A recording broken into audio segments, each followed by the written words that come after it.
Since 1997, Swimming World magazines picked the top high school male and female swimmers and honored them each summer.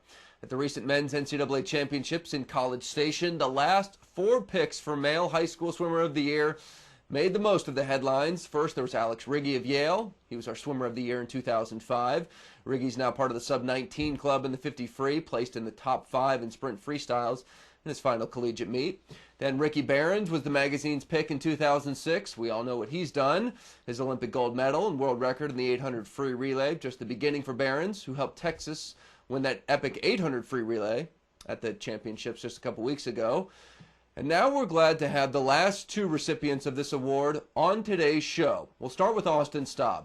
2 weeks ago, the Stanford sophomore swam the fastest 100-yard butterfly in history with a 44.18. He put the fastest butterfly split up at the 400 medley relay with a 43.55. And Austin joins us right now on Skype from Palo Alto. Austin, how you doing? Great, how are you? Congratulations on being the fastest short course butterfly swimmer ever. Oh, thanks. Must feel pretty good. Yeah, it feels great. Okay, let's go to that epic 100 butterfly, the individual swim, and what made it so epic other than the time. And I don't know if a lot of people realize this, but you did not breathe on the last 25.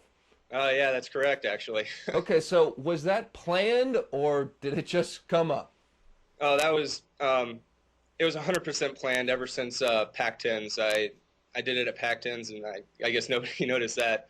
But, I mean, one of the biggest problems with my stroke is when I take a breath, my hips sink too low, and it just slows me down. And that last lap is where I really try and push it and try and beat my competition. So I figured just take a big breath at that last wall and just suck it up until I reach the end of the race. Okay, well, we saw the race. I mean, you were not that blue in the face when you finished. So are you saying this is something that if people train for and plan for, it's not as difficult as it sounds?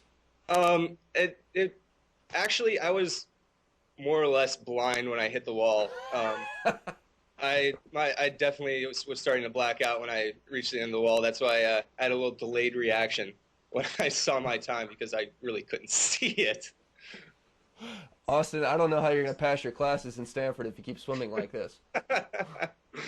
Well, I seem to be doing so great so far this quarter, so we'll see. All right, well, it made for a fantastic story. And tell me about your underwaters. They're obviously what set you apart. I mean, you're just a rocket underwater, and you get clear separation from the rest of the field. How much underwater kicking and training do you do? Pretty much anytime we have a kick set, I just do dolphin kick on my back, and off of every wall, I do at least 7 kicks, maybe 8, off of every single wall. It doesn't matter how long the set is. It could be 8-200 or 5-200s, and still 7 kicks off every wall.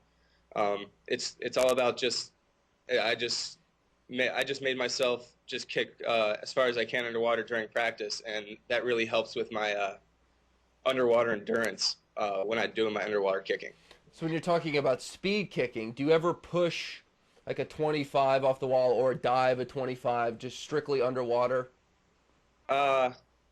Sometimes it's sometimes asked by the coaches, but if it's not asked, I probably won't do it. I mean, we had a race. Peter Marshall, a backstroker, came by and just wanted to say hi to the team, and he decided to put a suit on, and he dove in with zoomers on and dove in with zoomers on and underwater kicked 17 point something.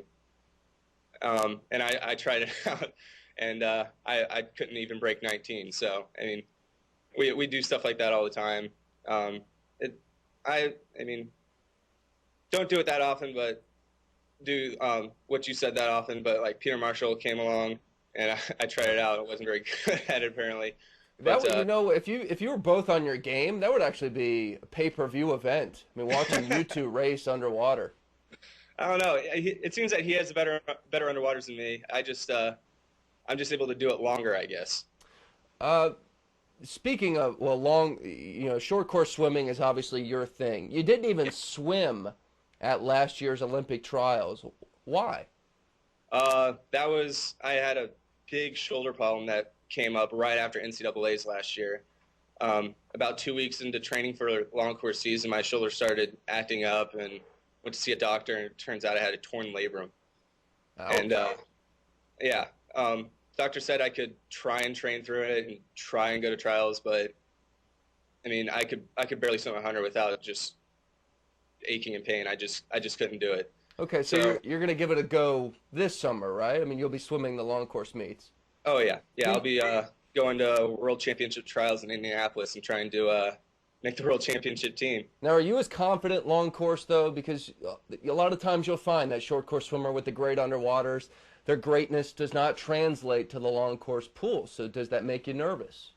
Yeah, it does make me a little nervous. I mean, I'll definitely be pushing the underwaters as far as they can go, as all the way up to 15 meters. But my stroke is very limited to when I take a breath, and when I take a breath, my hips sink. And long course, you take a lot more breaths than you do short course. So, I mean, that would definitely be something I'll work on during the spring and closing into summer World Championship trials. All right, Austin. Sorry to cut you off. We want to get our viewers involved in the conversation here, so we're going to go to Jeff Cummings, who's in the Swimming World office, with some viewer interaction questions for Austin Staab. Fire away, Jeff. All right, Austin. One of our regular viewers, Eric from St. Petersburg, Florida, wanted to know, during workout, how do you deal with fatigue? Do you take a little break, or do you work through it? You know, I just work through it. Well, my club coach always said that you have more energy after you hit failure than you did before, and I try and take that philosophy to heart. I mean, I push myself, push until I hit failure, and then, you know, just sit in the wall for that 10 or 15 seconds rest in between hundreds, and I just find something where I can just push that failure out of me and find the energy to keep on going. All right, Jeff, another question? Yeah, Eric also wanted to know, in addition to all those in the pool sets you do to work on your underwater dolphin kicking, what do you do dry land that helps your dolphin kick? Well, the thing that helped me the most were doing back extensions. Everybody says that, like, strong abs mean a very good dolphin kick, but I mean, my abs are fairly strong, but what really helped me the most was working on my lower back muscles. I mean, everybody knows that your abs make a good dolphin kick, but being able to strengthen your lower back really helps with your recovery of your dolphin kick. And with the recovery of the dolphin kick, you get into your down kick a lot faster for your dolphin kick, and it makes it a lot faster. All right, Jeff, thank you for the questions. Appreciate it. No problem. Hey, Austin, finally, before we let you go, after the break, we're going to have Jimmy Fegan on. Anything you want to say to Jimmy? I just have to say he had a great year.